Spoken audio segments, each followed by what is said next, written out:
están? Buenas tardes. Sí, yo soy Gonzalo Otero, yo soy cineasta, director y guionista y coordinador de la carrera de Comunicación Audiovisual. Entonces, esta es la carrera de Comunicación Audiovisual, ¿ok? Es una carrera que prepara al estudiante para poder concebir y desarrollar piezas audiovisuales para distintas plataformas y medios, ¿no? Desde un spot publicitario para la televisión web hasta una ficción audiovisual para cine o televisión.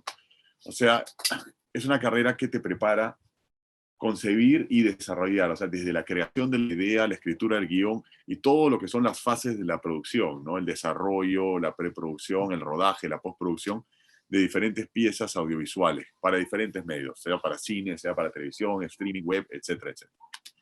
Nuestros alumnos son entrenados en todas las áreas y fases de la producción audiovisual, ¿no? Áreas: fotografía, dirección de arte, sonido, dirección, postproducción, edición, etcétera, etcétera. O sea, abarcamos todas las áreas. Y también las fases de la producción, lo que les decía, ¿no? La fase de desarrollo, cuando concibes la idea, escribes el guión, buscas financiamiento. La fase de preproducción, buscas con quién vas a trabajar, los contratos, las locaciones, los actores o modelos. La fase de rodaje, ok, la filmación en sí misma, ¿no? Todo lo que es moverse dentro de un rodaje. Y luego la fase de postproducción, edición, colorizado, postproducción de sonido, ¿no? Entonces nuestros alumnos tienen una formación integral, ¿no? En todo lo que es la comunicación audiovisual. ¿Cuáles son las ventajas de estudiar esta carrera? Bueno, uno, incursión en todas las áreas y etapas de la producción audiovisual, como ya les dije, y la práctica constante desde el inicio de la carrera. Tenemos un diseño curricular que justamente empuja eso, empuja la práctica constante, ¿ok?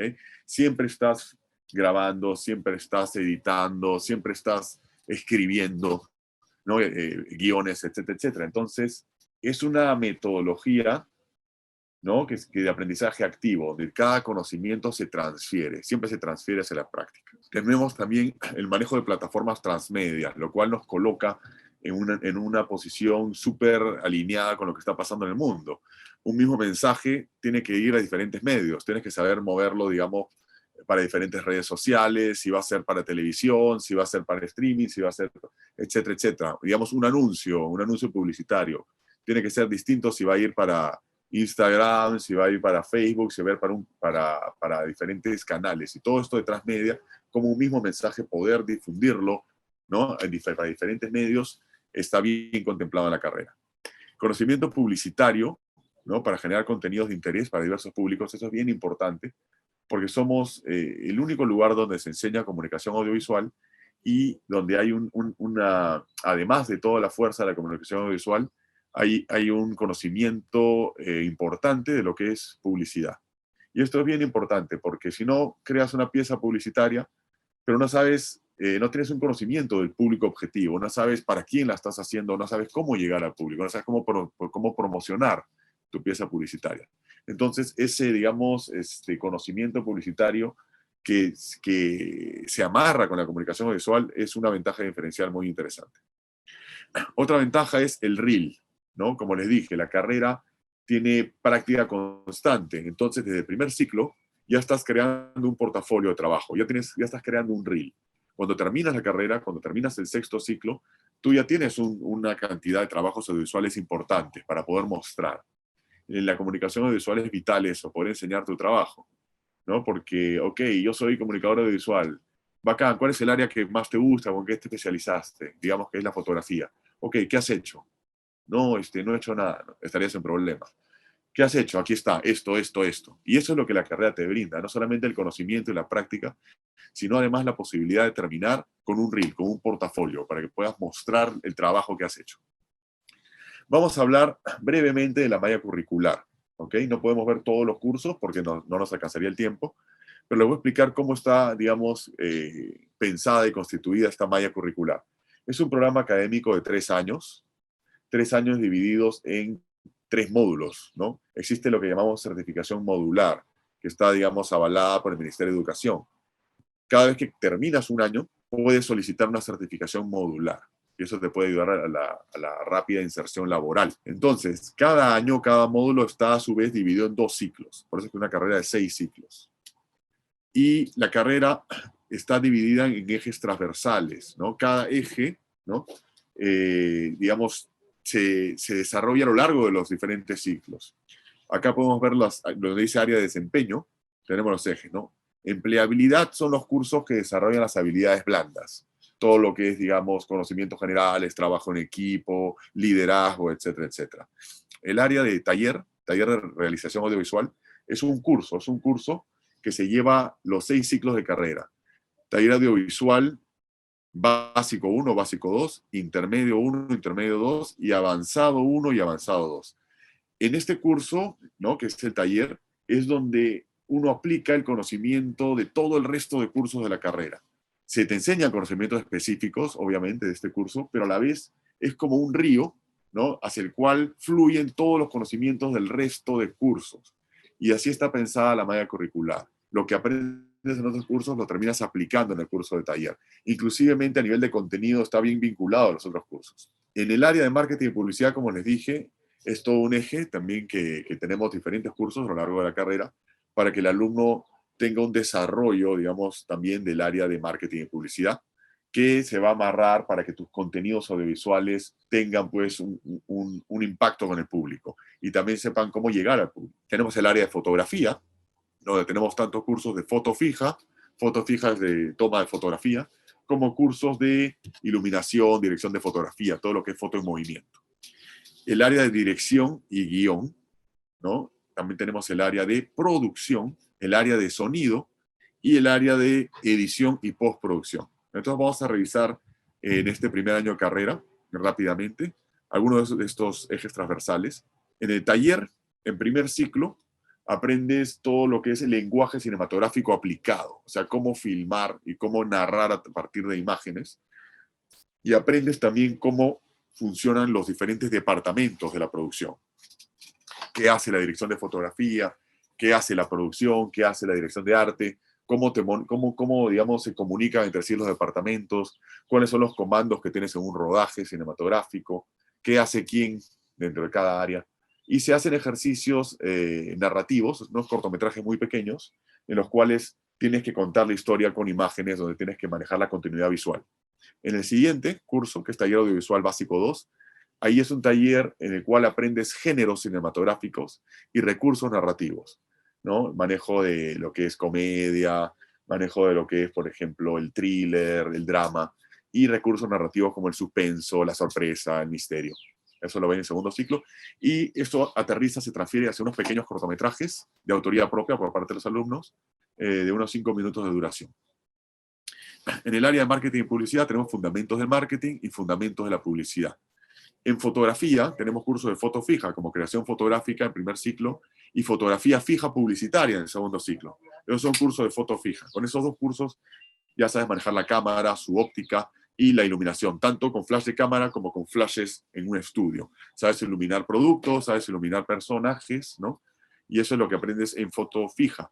Pero además también tienes el curso de tecnología de cámara y video, que es un curso paraguas, digamos curso paraguas porque aquí comienzas, digamos, a aprender diferentes áreas que después se van a especializar a lo largo de la carrera. Aprendes la base de lo que es iluminación, aprendes la edición cinematográfica, aprendes el registro del sonido directo, todavía un nivel básico, y luego van a tener cursos específicos de cada una de estas cosas. En el área de dirección y guión tienes el curso de Fundamentos Audiovisuales y Fundamentos del Guión de Ficción. En producción tienes Producción 1 y Producción 2, donde aprendes cómo se organiza un departamento de producción, cómo desglosar un guión, saber cuántos días necesitas para filmar una pieza audiovisual, cómo, digamos, cuánto presupuesto necesitarías, cómo hacer digamos, los contactos con los diferentes departamentos, si tienes que pedir por ejemplo, un permiso municipal para filmar en exteriores, todo eso lo ven ahí. Y en el curso de sonido tenemos, en el primer ciclo no hay un curso específico, como le dije, el curso de tecnología de cámara y video está duplicado y está triplicado, porque ahí se aprende la base, ¿no? La base del registro de sonido, la base de edición, etcétera, etcétera. Pero luego, si ven en el segundo ciclo de la carrera, ya tenemos cursos específicos. Registro de sonido directo. Es un curso donde aprendes a manejar todo lo que es el registro de sonido. Microfonía, patrón polar de los micrófonos, grabadora, etcétera, etcétera. Aprendes acústica, aprendes, digamos, cómo poder registrar en diferentes locaciones, si es exteriores, si es interiores, si estás en interiores y tienes reverberaciones, ecos, cómo los controlas, si estás en exteriores y hay ruido, cómo puedes hacer para grabar el sonido ahí. ¿No? La base de un buen sonido es un buen registro de sonido. Y tenemos un curso de edición y montaje, donde aprendes ya no solo el manejo del software, sino la narrativa a partir del montaje. En el siguiente año de carrera, vamos a revisar solo algunos de estos ejes, porque como les dije, no nos alcanza el tiempo para todo, pero en el taller, en el tercer ciclo haces publicidad, ¿no? Haces spots publicitarios. Y en el cuarto ciclo, el taller de cuarto ciclo, es un taller multimedia, transmedia, en el cual los alumnos hacen una investigación de mercado y ellos desarrollan su propio contenido para diferentes redes. Y tienen que crear sus canales, y tienen que crear sus productos, y tienen que buscar, digamos, conseguir algún impacto en redes. En el área de marketing y publicidad tenés un curso específico en el tercer ciclo que se llama creatividad publicitaria y que está justamente alineado con el taller porque en ese taller hacen comerciales. Entonces, en el curso de creatividad aprendes justamente cómo escribir guiones de publicidad, ¿no? Y está justamente en el mismo ciclo porque, como les dije, hay una comunicación entre los cursos. Tenemos en el área de fotografía, en el tercer ciclo, el curso de iluminación y en el cuarto ciclo el curso de dirección de fotografía, donde ya no solamente aprendes a manejar la cámara, la óptica y la luz, sino ya construyes atmósferas y ya, digamos, piensas en la fotografía de una manera no solamente estética, sino también narrativa. Ya comunicas, ya narras, ya creas sensaciones que ayudan a potenciar la pieza audiovisual. En el área de dirección y guión, tenemos el curso específico de guión de ficción. El ciclo anterior tuvimos fundamentos del guión. Acá se culmina el aprendizaje de guión, teniendo un año entero guión. Y tenemos fundamentos de la dirección de arte. En la dirección de arte es donde se maneja todo lo que se coloca delante de la cámara. Qué colores, qué formas, cómo es la escenografía, cómo es el vestuario, cómo es el maquillaje, cómo es el peinado, qué líneas, qué texturas, todo eso es dirección de arte. En el tercer ciclo tienes el curso de fundamentos de la dirección de arte. En el cuarto ciclo se profundiza con dirección artística de ficción. Y tenemos el curso también de fundamentos de la dirección actoral. ¿Cómo diriges actores? ¿Cuáles son las bases y los fundamentos? En el área de producción no hay cursos específicos porque lo que aprendiste en el primer año de carrera lo aplicas a los cursos de taller, ¿no? En sonido sí tenemos un curso específico que es postproducción sonora y aprendiste el ciclo pasado a registrar el sonido, ahora tienes que aprender cómo procesarlo en el software, cómo, digamos, manejar tus canales de edición, cómo poder ecualizarlo, cómo poder mezclarlo, etcétera, etcétera. Y en el siguiente ciclo ya avanzas un paso más y llegas a lo que es el diseño sonoro. Ok, sé registrar el sonido, sé procesarlo, ahora puedo ser mucho más creativo con el sonido. Ahora puedo utilizar el sonido para realmente, así como con la dirección de fotografía, creabas atmósferas, narrabas, lo mismo lo haces a partir del sonido en el cuarto ciclo. Y tenemos un curso de fundamentos de los efectos visuales. Al cerrar este segundo año de carrera, tienes la certificación modular de producción de fotografía, arte y sonido. O sea, recibes un diploma, ¿no?, avalado por el Ministerio de Educación, en el cual te dice que tú ya eres un productor de fotografía, arte y sonido. Con esto se cierra el segundo año de carrera y pasamos al tercer año.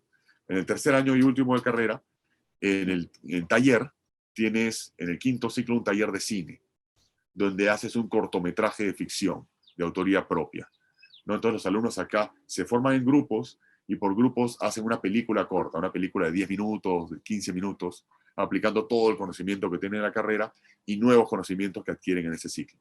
Y en el sexto ciclo, en taller audiovisual avanzado 2, los alumnos, ellos desarrollan un proyecto de ese mismo ciclo en un curso que se llama Desarrollo y Sustentación de Proyectos Audiovisuales, que está dentro del área de producción. Si ven ahí donde dice producción, en el sexto ciclo hay un curso que se llama Desarrollo y Sustentación de Proyectos Audiovisuales. Los alumnos desarrollan un proyecto audiovisual y en taller filman una demo, ¿no? Porque la idea es que es un proyecto ambicioso, un proyecto que cuando termines la carrera puedas llevar, ¿no?, para tratar de buscar, digamos, un financiamiento, ya sea privado o estatal, y poder salir con un emprendimiento audiovisual interesante y con un demo, ¿no?, con una filmación que te sirva para poder decir, este es mi proyecto. En el área de marketing y publicidad tenemos bastantes cursos al final de la carrera: marketing digital, medios publicitarios, proyecto de publicidad integral y taller de creatividad y diseño, ¿no? Entonces, al final de la carrera hay bastante fuerza en la parte de publicidad y marketing. En el área de fotografía hay un curso que se llama DIT y Workflow. Y ese curso está 2 veces, si lo ven acá, porque es un curso que, digamos, se ubica en 2 lugares, en el área de fotografía y en el área de postproducción, porque se ve el flujo de trabajo visual. ¿Qué cámara vas a utilizar? ¿Esta cámara en qué formato registra? ¿No? ¿Cuáles son los LUTs que vas a utilizar? Después, ¿cuál va a ser el proceso de edición editas utilizando proxy, que es un material comprimido, luego lo llevas, esta XML, que es la lista que has hecho en edición, lo llevas a un programa para poder colorizar la imagen. Entonces, todo esto acá, el conocimiento de la cámara, el formato y el flujo de trabajo, el workflow, lo ven en este curso, se llama DIT y Workflow. Tenemos el curso de dirección de actores. Recuerden que habían tenido fundamentos de la dirección actoral, se profundiza con un curso de dirección de actores. En producción aparece un curso específico que es producción ejecutiva. Es la producción, digamos, podríamos llamar de escritorio. ¿Ok? Cómo son los contratos, cómo son los presupuestos, etcétera, etcétera, ¿no? Tenemos además en el área de producción el curso del cual ya les hablé, desarrollo y sustentación de proyectos audiovisuales, donde los alumnos desarrollan un proyecto audiovisual guiado, ¿no?, por los docentes. En el área de sonido no hay un curso específico, pero tienen que trabajar todo lo que han aprendido en los talleres. Y aparece cursos nuevos en edición y postproducción. Habíamos tenido en el ciclo anterior fundamentos de los efectos visuales. Acá se profundiza en el uso del After Effects para poder crear efectos visuales, ¿no? Manejo de cromas, manejo de mate, painting, etcétera, etcétera. Y tenemos un curso específico de colorizado de video, donde no solamente se aprende a manejar el software, el DaVinci Resolve en profundidad, sino que se aprende cómo el color puede servirte, ¿no?, para poder transmitir mucho más en una pieza audiovisual. Entonces aprendes mucha teoría del color y es un curso muy práctico que vas a aplicar, obviamente, a lo que estás filmando en el taller. Al terminar este ciclo, no solamente terminas la carrera, sino que además recibes una certificación modular de comunicación audiovisual publicitaria. Como les dije, una ventaja es que damos esta certificación modular. Acá podemos ver las tres certificaciones modulares. Asistencia de producción y rodaje, al terminar el primer año. Producción de fotografía, arte y sonido, al terminar el segundo. Y comunicación audiovisual publicitaria, al terminar el tercer año de carrera. Una de las ventajas de estudiar en el IPP, una de las ventajas más importantes, son los docentes. El IPP trabaja con docentes de primera línea, no solamente gente con conocimiento académico y docente, sino que además son profesionales con reconocimiento en el medio. Son las personas que trabajan, que hacen las películas, que hacen televisión, que hacen publicidad. Acá he puesto solamente algunos docentes, porque no alcanza el tiempo para ver todos, pero digamos, en esta lista tenemos para esta exposición a Rodrigo Moreno del Valle, a quien van a conocer en un ratito, porque va a ser el taller. Él es guionista y director de cine y publicidad. Él ha hecho 2 largometrajes, Wick, ¿no?, que fue estrenada en Bafisi, y su segunda película, que se llama LXI, que ya se estrenó también, y también le fue bien en festivales. Además, él ha hecho publicidad durante bastantes años, y ha hecho también televisión. Él ha sido uno de los 2 directores que hizo la serie Yauca. Tenemos a Pili Flores Guerra, José Luis Flores Guerra, conocido como Pili Flores Guerra. Es un director de fotografía con mucha experiencia. Él es el que hizo la primera parte de las películas de Pancho Lombardi, películas como Marujo en el infierno y La ciudad y los perros y Sin compasión. Algunos de ustedes no sé si ha tenido la suerte de ver alguna de estas películas, ¿no? La ciudad y los perros la han pasado en televisión varias veces, es una película que ganó varios festivales internacionales. Él hizo la fotografía, ¿no?, la cámara y la luz de esta película. Además, él ha trabajado en publicidad durante muchos años y ha dirigido comerciales y ha hecho la imagen, ha sido el autor de la imagen de más de 700 spots publicitarios. Él es profesor de profesores, ¿no?, y director de la DFP. Él es uno de los profesores que tenemos también en el IPP. Acá también estamos poniendo a Eric Williams, editor de cine. Entre sus trabajos más destacados se encuentran películas como A su madre, Magallanes, Dos besos, Viaje a Tombuctú y El Evangelio de la carne. Estamos hablando de películas muy diferentes entre sí. Películas, algunas de ellas comerciales, como A su madre, que ha sido la película más taquillera de la historia de Perú, y películas más de festivales como Magallanes. Entonces es un editor con mucha experiencia y él les va a enseñar el curso de edición y montaje en el segundo ciclo de la carrera. Tenemos a Gisela Ramírez, ella es quien enseña los cursos de dirección de arte. Es directora de arte y diseñadora de producción con más de 15 años de experiencia. Ha trabajado en varias películas.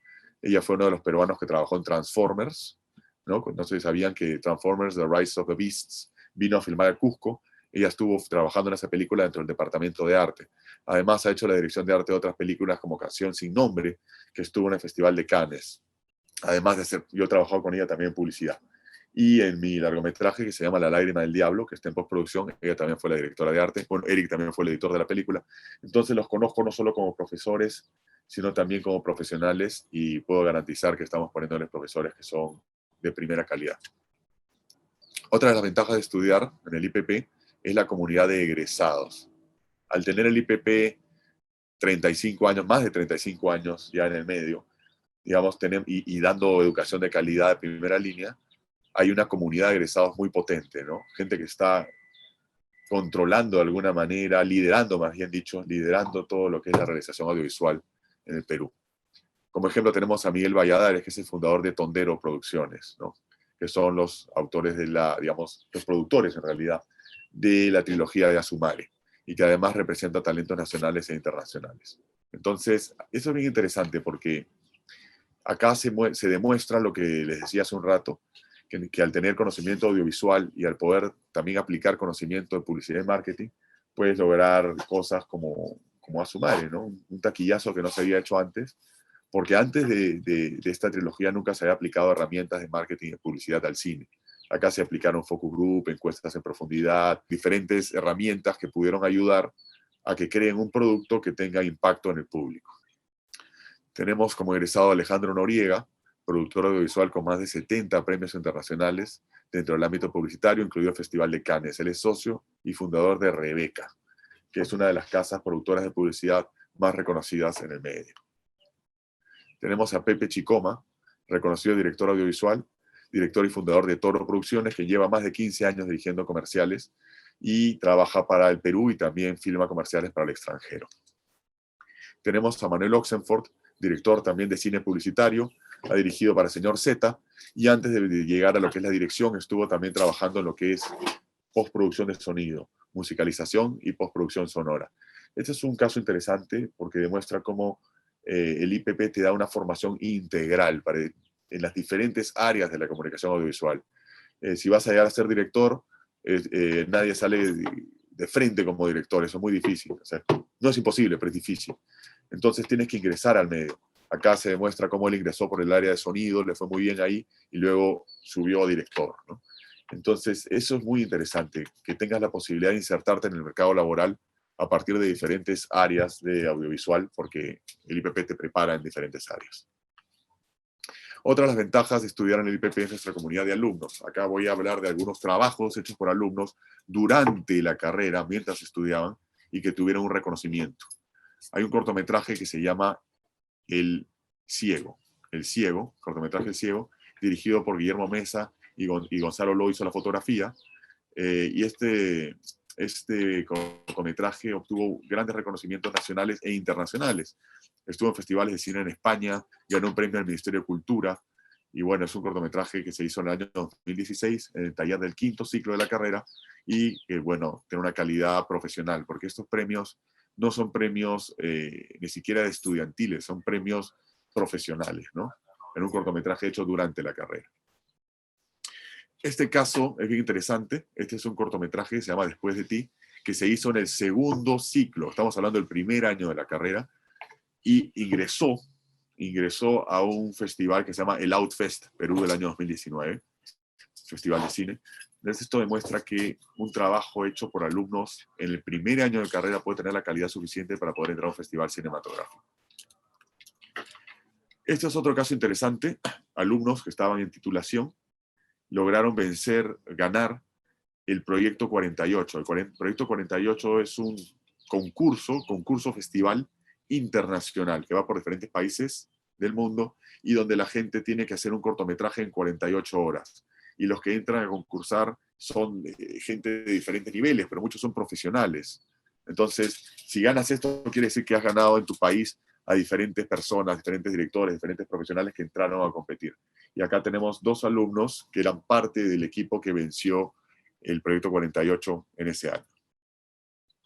Nuestros egresados trabajan en las diferentes productoras y casas realizadoras que hacen cine, hacen publicidad en el Perú. Acá hay algunas de las cuales tenemos exalumnos trabajando. Rebeca, que inclusive el dueño de Rebeca y fundador es nuestro exalumno. Señor Z, La Soga, Patria y Tondero. Eso sería todo por mi parte, chicos. ¿Qué tal, chicos, chicas? ¿Cómo están? Yo soy Rodrigo Moreno. Buena presentación que me ha hecho el profesor Otero. Muchas gracias.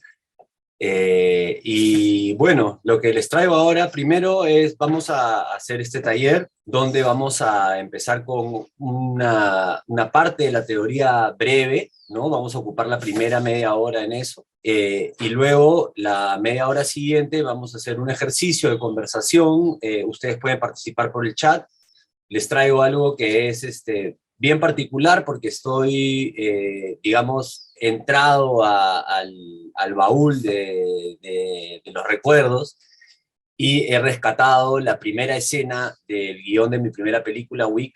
El profesor Otero ya dio un poco una aproximación de esa película. Vamos a conversar acerca de, aplicando lo que vamos a ver la primera media hora, y finalmente vamos a ver cómo quedó en la pantalla o cómo empieza la escena que he traído, y a reflexionar brevemente por qué, ¿no? ¿Por qué dista o por qué fue realizado, se decidió realizar de esa manera, a diferencia de algunas ideas que ustedes puedan traer sobre la mesa y plantear esa misma escena desde guión, ¿no?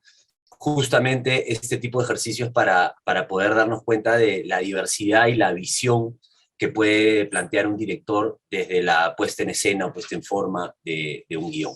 Entonces voy a compartir mi pantalla. Perfecto. Entonces, les cuento primero cuál es el origen un poco de esta idea de por qué traer esto al taller, y tiene que ver específicamente con la forma en la que abordamos, por lo menos en mis cursos del IPP y en coordinación siempre con Gonzalo, la idea de que el lenguaje cinematográfico no está disociado de la parte argumental o dramática que viene del guión, ¿no? Siempre hablamos de una traducción de un lenguaje a otro, del lenguaje escrito, del lenguaje de las palabras, al lenguaje audiovisual. Ese matrimonio, esa traducción debe estar completamente tejida y asociada entre sí, ¿no? Tenemos que cortar todo tipo de arbitrariedad.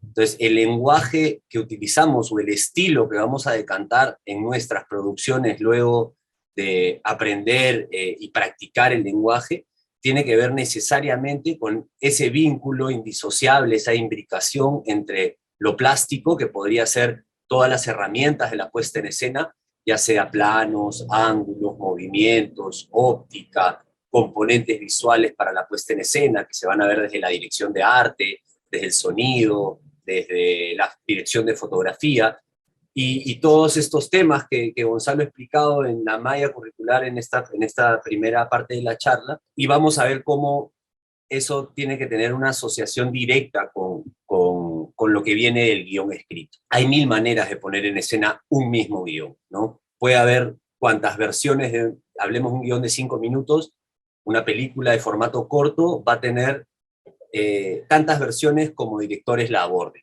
¿no? Algunas más potentes que otras, eso sí, pero ninguna correcta o incorrecta, ¿no?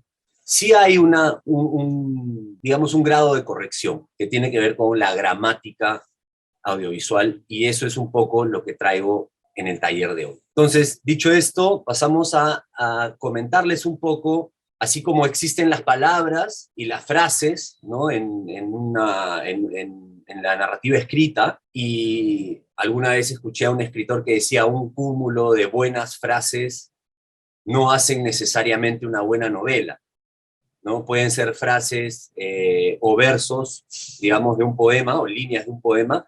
Un gran poema no necesariamente es la suma de las frases individuales, sino es el todo, ¿no?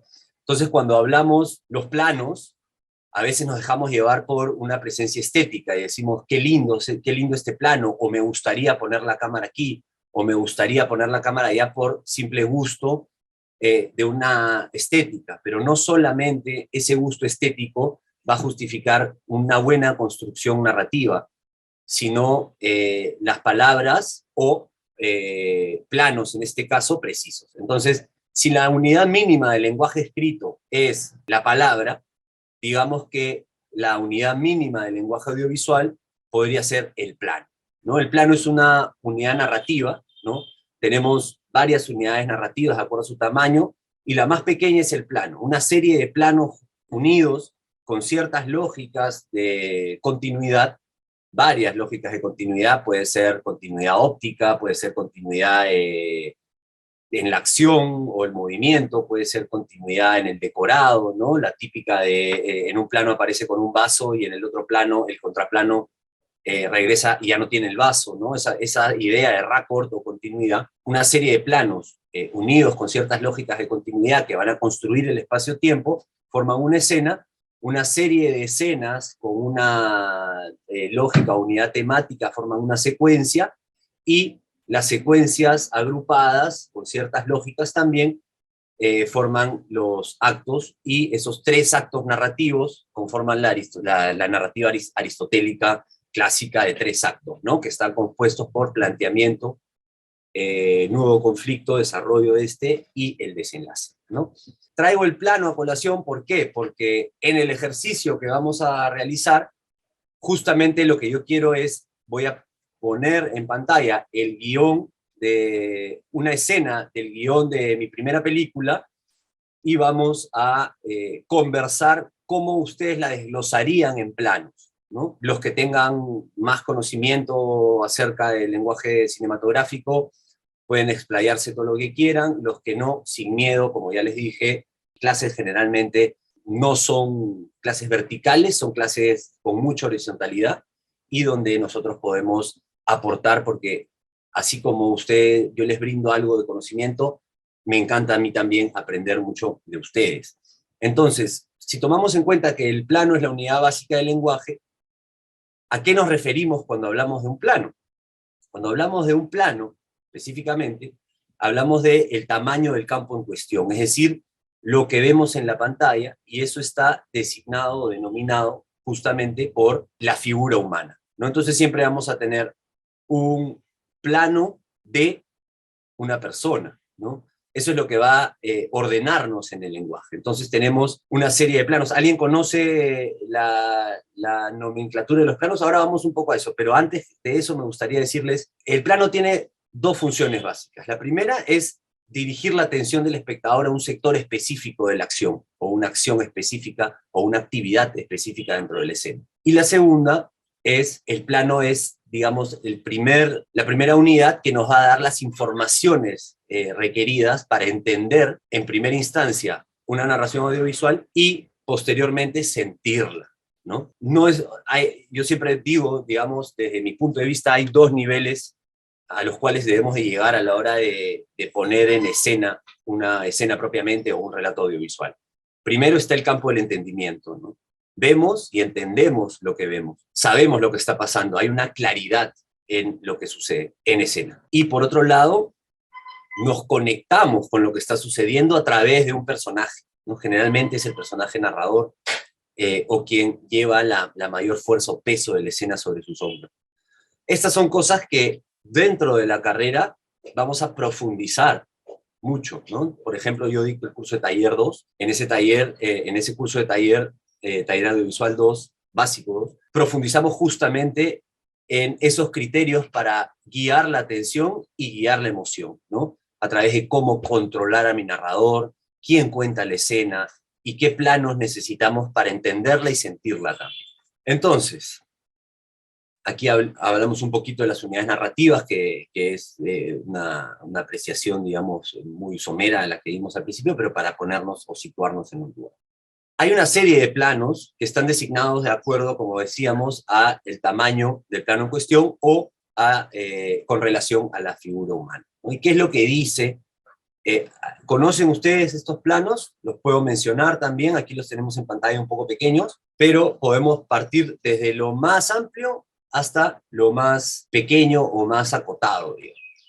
¿Qué es lo que dice un poco el lenguaje como yo lo concibo, por lo menos, porque creo que hay variables también, ¿no? Pero es como yo lo utilizo, si nos ceñimos a la idea de los planos, ¿no? Orlando dice el primer plano, muy bien. Vamos desde el plano más amplio. El plano más amplio es el gran plano general, ¿no? El gran plano general es el plano que designa una gran porción del encuadre, ¿no? Donde podemos ver como lo que se llamaría una vista panorámica de la ciudad, por ejemplo. Luego tenemos el plano general, el plano de conjunto, el plano americano 3/4, ¿no? El plano medio, que es el plano que corta en la cintura, digamos el plano busto, que es el plano como el de los bustos de los héroes, ¿no? Que hasta aquí, el primer plano, primerísimo primer plano, plano de detalle. Entonces, ¿con qué quisiera que nos quedemos más allá de que definamos eventualmente en la carrera, definamos específicamente todos los planos? ¿Con qué quisiera que nos quede, con qué idea quisiera que nos quedemos ahora? Es que tenemos planos distantes y planos próximos, ¿no? Ustedes que ya han manifestado que conocen los planos, tenemos planos distantes y planos próximos. Y eso tiene que ver con la perspectiva del personaje. Estamos muy pegados al personaje, es decir, estamos en un plano, en primer plano, en un plano de detalle de un ojo, posiblemente en un plano busto, ¿no? Son planos próximos. Mientras más próximo sea el plano, o más de detalle hacia la figura humana, el ojo de un personaje, la nariz de un personaje o la boca de un personaje, vamos a entrar al universo mucho más simbólico, interior, a sus pensamientos, a sus sentimientos, ¿no? Y mientras más lejanos estemos, y el plano sea de perspectiva más objetiva, es decir, un plano más distante, puede ser un plano general, un gran plano general, o un plano de conjunto, vamos a estar asistiendo a un poco la lucha o lo que cuenta el personaje versus el entorno. Entonces ahí no solamente el personaje narra, sino el entorno o el espacio tienen una importancia fundamental, ¿no? Entonces tenemos en cuenta que a esa potencia se va a llegar a través de muchas herramientas de la puesta en escena, no solamente el emplazamiento de la cámara, sino cómo he caracterizado el espacio, cómo he vestido o decorado el espacio. Se dice decorado, pero no estamos decorando, ¿no?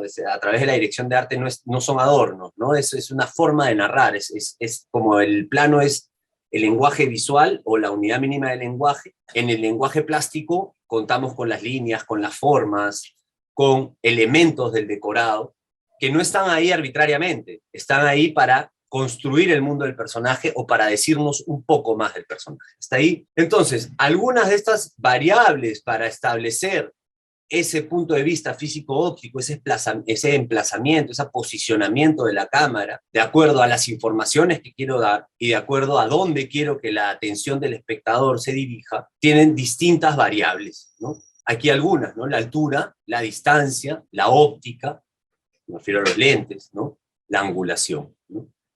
Esas variables que en un curso, digamos, largo, no en este taller, porque estaría desviándome un poco del tema, cada una tiene ciertas características y ciertas significancias dentro del lenguaje cinematográfico, ¿no?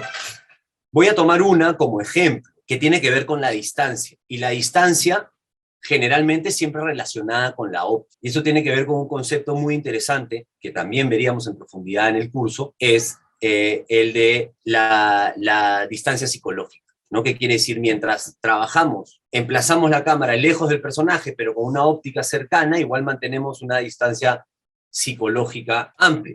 Pero si es que estamos con lentes angulares, por ejemplo, muy pegados al personaje, vamos a trabajar, vamos a estar frente a una distancia psicológica mucho más cercana, ¿no? Entonces vamos a sentir que estamos en medio de lo que está sucediendo o distantes, alejados de lo que está sucediendo, ¿no? Solo como para entrar en esta idea. Bueno, dicho esto sobre el plano, vamos a pasar a nuestro ejercicio. Voy a compartir mi pantalla. Entonces, como les decía, lo que les traigo un poco aquí es la primera escena de mi película Wick. Y voy a leerles primero la escena 2 específicamente, y luego en el chat vamos a ver cómo la contarían, quién se anima a comentar cómo plantearía esa planificación o esa utilización de los planos. Entonces, exterior, piscina abandonada, 10. Zapa, 20. Sandra, 19, están sentados al borde de una piscina abandonada. Sandra toma sol de manera improvisada. Zapa, sentado al borde de la piscina, mira cómo Andrés merodea adentro, jugando a tumbar unas botellas de cerveza vacía. Andrés logra tumbar una de las botellas y levanta los brazos mirando a sus amigos, quienes no le prestan atención. Andrés, emocionado, ¿vieron? Sandra, echada tomando sol, con la barriga descubierta, responde de manera apática. Sandra, de canal. ¿Ver qué? Zapa, reflexiona en voz alta. Zapa, deberíamos limpiar todo esto y llenar la piscina. Bien, en cuanto a esta primera escena, ¿no? ¿Cómo la planteamos? ¿Qué es lo que le parece importante hasta el momento? ¿O qué elementos que encontramos en este segmento que he leído, valioso o resaltante, o que se deba resaltar para llevarlo a la pantalla?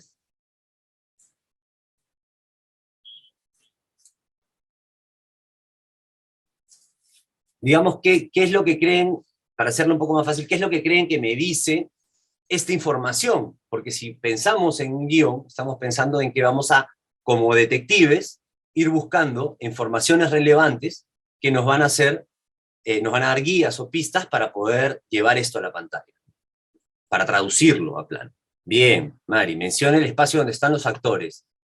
¿Qué es lo que, bien, ahí situamos un poco, es el setting, mostramos un espacio. Ahora, ¿cuál es el tono, digamos, de este lugar, ¿no? ¿Dónde están? ¿Qué están haciendo? ¿Y qué podemos leer entre líneas acerca de este grupo de amigos, ¿no? Que están sentados tirándole piedritas a unas botellas, ¿no? Aparentemente sin mucha actividad. ¿Cuál podría ser la intención detrás, ¿no? O el estado de ánimo de estos personajes al yo leer una descripción como la que hemos leído? Bien, vamos a ver qué es lo que, más allá de cómo se podría desglosar en planos, para mí, por ejemplo, son tres personajes haciendo nada. ¿Y quiénes son los que no hacen nada, ¿no? Estar pasando el rato, ¿no? Esa es la impresión que da un poco en información esta escena, ¿no? Alguien que está tirando piedritas, básicamente es un momento de ocio donde no hay nada que hacer, ¿no? ¿Creen que es necesario un plano de establecimiento, digamos, para ver dónde están, cómo es el espacio? Piensa que sí debería haber un gran plano, o por lo menos un plano general, ¿no? ¿Qué momentos probablemente acentuarían haciendo un plano detalle, por ejemplo? Por ahí, si hay alguien que ha visto la película, no haga trampa, invénteselo, porque después vamos a ver la escena y tengo ciertas explicaciones relacionadas con lo que hemos hablado al principio del taller. La chica con la panza descubierta, Orlando, ¿por qué? ¿Qué me dice eso de este momento? Yo tengo una idea que me parece interesante de lo que has planteado, ¿no? La furgoneta es en la escena, Mari, la furgoneta es en la escena 1. Hemos empezado a leer la escena 2. Igual vamos a ver cómo quedan la 1 y la 2, ¿no? Y por qué no, y por qué y cómo se plantean a la puesta en escena y por qué, ¿no? Bien, trabajarían, a ver, cuando logra tumbar un par de botellas también podría ser un plano de detalle. Bien, me parece interesante. Vamos a organizar un poco las informaciones, ¿no? A mí me parece importante que se muestre un poco el espacio, sí, pero ahora cuando veamos la escena, les voy a mostrar más o menos por qué yo decidí hacerla como está hecha.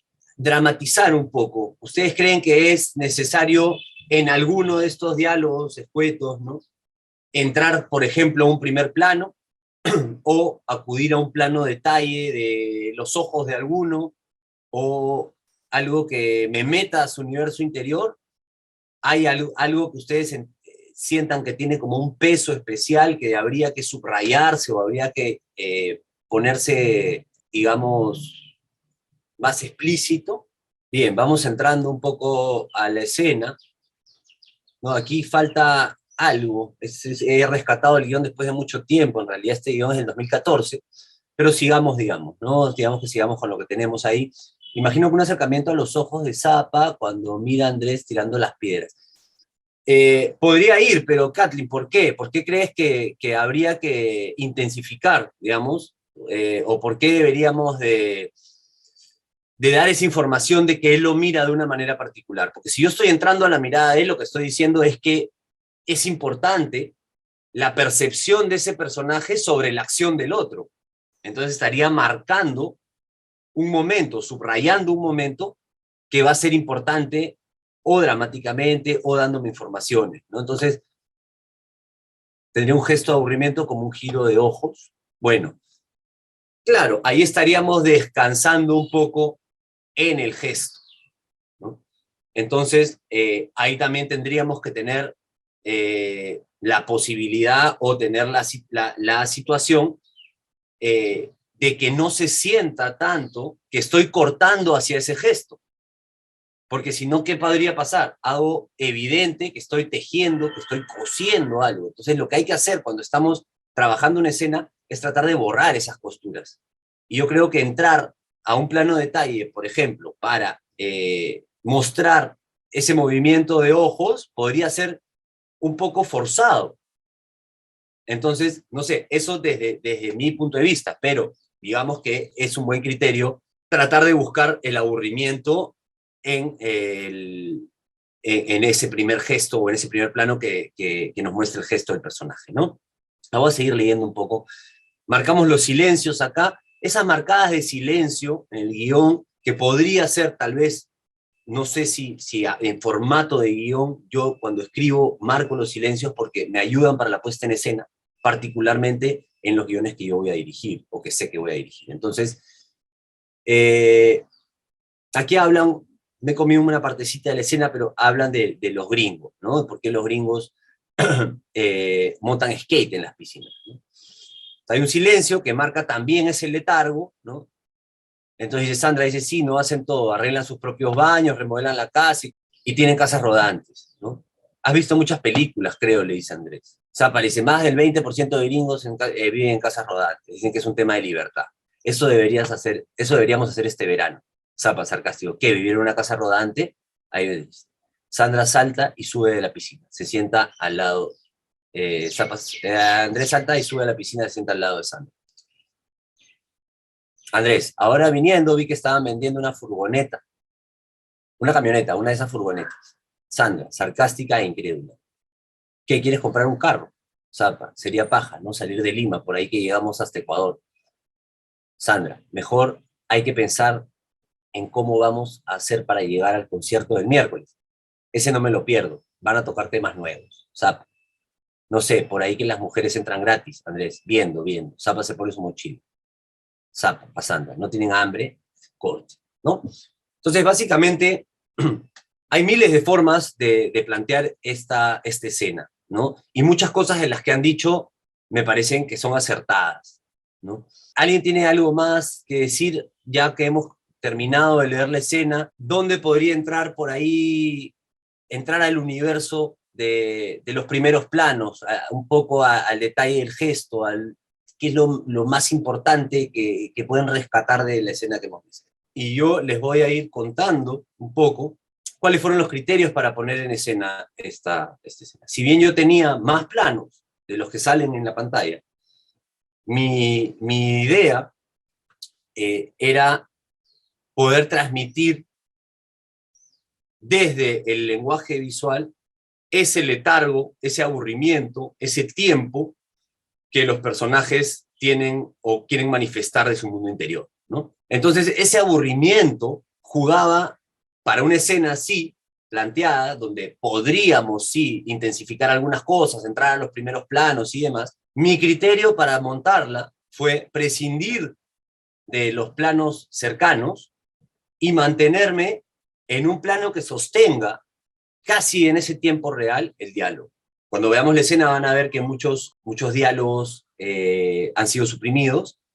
¿A servicio de qué? A servicio de el ritmo completo de la escena, ¿no? Porque si ya había decidido mantener el plano único, o casi el plano único, sí consideraba que era importante darle un ritmo, a la hora que no hay cómo manejar un ritmo externo a la hora de cortar, a la hora de la edición, uno tiene que buscar ese ritmo dentro del plano único, ¿no? Entonces, hay ciertos diálogos que no fueron respetados a la hora de montar la escena. Pasamos a ver la escena y si quieren comentan por qué, o me pueden tal vez preguntar o estar en desacuerdo de qué o por qué fue hecha de esa manera. Primero empezamos desde la escena 2, ¿no? La furgoneta. Después de ahí ya comentamos y me cuentan cómo la ven.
Puta, hay que hacer algo.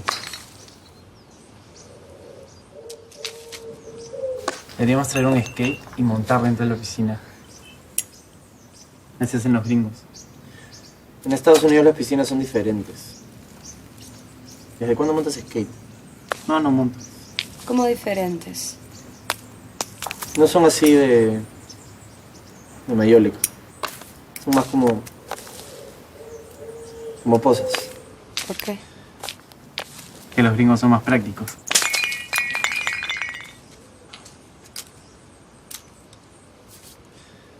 Oye, alucina que el 20% de gringos vive en casas rodantes. Dicen que es un tema de libertad. Gringos hablando de libertad.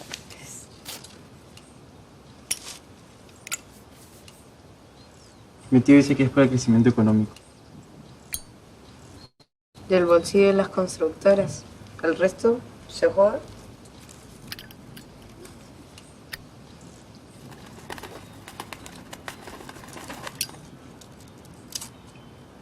Deberíamos irnos a un lugar donde podamos huevear bien.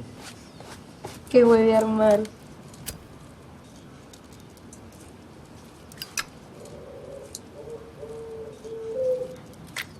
Oye, si nos vamos a la playa. No tengo plata. Tampoco.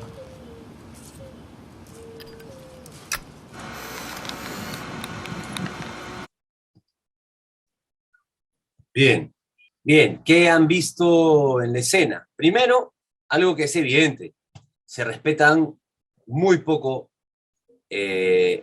todo el primer tercio de la escena. De hecho, en el material hay mucho más material de lo que quedó en la película. Pero, ¿para qué traemos la idea de el guión y compararlo con la escena como quedó? Para ver la flexibilidad que uno tiene a la hora de hacer esta traducción. Entonces, les comenté que tenía esos primeros criterios de cómo abordar una escena de aburrimiento, ¿no? Lo importante era dejar en claro que estos personajes estaban totalmente aburridos y que no tenían nada que hacer y que no tenían dinero. Esa era la información que a mí me interesaba para esta escena de la piscina, ¿no? La piscina, la escena iba a ser como la plantea el guión, ellos al borde de la piscina y uno adentro, pero cuando llegamos a la locación nos dimos cuenta que uno de los personajes le iba a ser muy difícil subir porque la piscina era muy alta y la dinámica escénica iba a comprometerse. Eso, sumado a la idea del aburrimiento y el tiempo mismo de la narración, era cómo hago para yo transmitir a través de mis personajes a un espectador en su casa o en el cine, para transmitir o para ponerlo en la piel del aburrimiento de estos jóvenes. Entonces dije, ok, los encierro en la piscina y trabajamos un solo plano casi con estos cortes o este inicio con el gesto importante del no hacer nada, que es nada más, digamos, sin objetivo que estar haciendo puntería a unas botellas vacías. Setear este ambiente y darle el peso al tiempo que pueda transmitir ese aburrimiento, es decir, como los personajes se siente quien ve la película, ¿no? Entonces ese fue mi criterio para montar esa escena con dos escasos planos, ¿no? La idea es que entendamos también el guión como herramienta, ¿no? No el guión como es como una guía, un mapa, pero no siempre el guión va a darme lo que la escena requiere, y mucho más si es que, si es que tal vez yo no he escrito ese guión. Entonces, el dinamismo o el trabajo del director en traducir lo que en pantalla funciona y que a veces no necesariamente tiene el mismo ritmo que en el papel, es una libertad que uno a veces cuando escribe no calcula, ¿no? Yo cuando escribo un guión no estoy pensando, hay gente que sí, ¿no? Pero yo cuando escribo un guión no estoy pensando en la puesta en escena, estoy pensando en cómo desarrollar el relato. Y cuando leo mi propio guión para la puesta en escena, intento transformarlo, intento pensar en un lenguaje que tiene que ver mucho más con aspectos de la narración, el tiempo, el peso, el paso del tiempo, el ritmo, y a veces hay diálogos que quedan o se convierten en prescindibles. Bien, si es que un poco de lo que he explicado se puede traducir a la pantalla, o lo que yo buscaba, más allá de lo que tenía el guión, se ha podido expresar, yo creo que también se puede expresar, y por eso me decanté por esa idea. Hay algunos planos más en crudo, ¿no? Me hubiera gustado traerlos, pero se han perdido por ahí en